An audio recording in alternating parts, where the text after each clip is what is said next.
बाबांना सारखं आहे ना. त्यामुळं तुम्हाला तुम्ही जे वक्तव्य केलं हे चुकीचं आहे.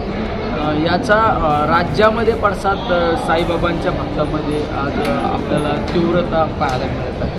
परंतु भिकारी शब्द त्यांनी तुझ्या विषयाने आपलं स्पष्टीकरण दिलेलं आहे का भिकारी शब्द जे पोलीस रेकॉर्डवरती भिकारी आहे जे भिक्षकरू आहे त्यांच्यासाठी हा शब्द वापरलेला आहे जे रेकॉर्डवरती आहे असं त्यांनी म्हटलेलं आहे.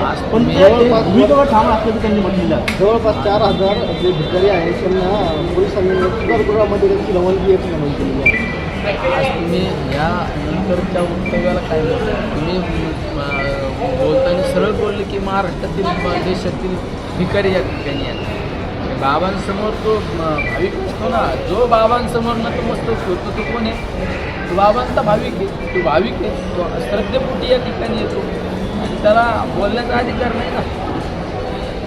एखादा मनोरुग्ण असला त्याला पोलिसांनी त्याच्यावर कारवाई केली, हॉस्पिटलमध्ये दाखल केलं, याचा अर्थ तो मनोरुग्ण आहे ना, त्याला त्याचा दोष नाही काही ना. म्हणजे शुल्क आकारण्याच्या संदर्भात त्यांनी म्हटलं की ते पैसा जे आहे तर शैक्षणिक कार्यासाठी वापर व्हावा असं देखील त्यांनी म्हटलेलं आहे. कसं पाहता या वास्तविक पाहता त्यांना हा बोलण्याचा कुठलाही अधिकार नाही. त्यांच्या इतक्या मोठमोठ्याला संस्था आहेत तिथं गरिबांच्या पोरांना शिक्षण द्या ना. ही अखंडितपणे चाललेली परंपरा आहे. ही मी काय सांगितलं तुम्हाला, ही परंपरा आम्ही चालू केलेली नाही. याची मुहूर्तमेढ आदरणीय बाबांनी मुहूर्तमेढ रवलेली ही अन्नदानाची आणि अन्नदान हे अखंडितपणे चालू राहणार. शेवट या बाबांच्या झोळीमध्ये काही कमी पडत नाही.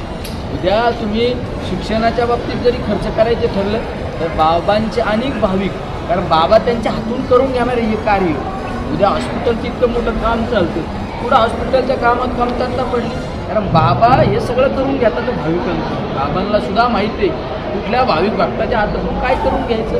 त्यामुळं जो अधिकारवाणीने बोलतो त्यांचं काय योगदान आहे हे सुद्धा आपण तपासलं पाहिजे. आज नेवासामध्ये राधाकृष्ण विखे पाटील आणि राम शिंदे एका कार्यक्रमात होते. त्यांनी एकमेकांना टोमणे असं पाहायला मिळालेलं आहे.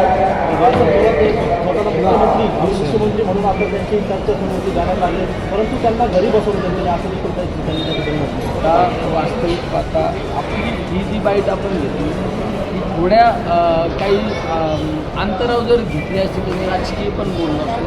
पण ही नेमकी बाबांच्या कारभारामध्ये थोडी या ठिकाणी काही गोष्टी राजकीय आणि सविस्तरपणे मांडण्याचं टाळलेलं होतं.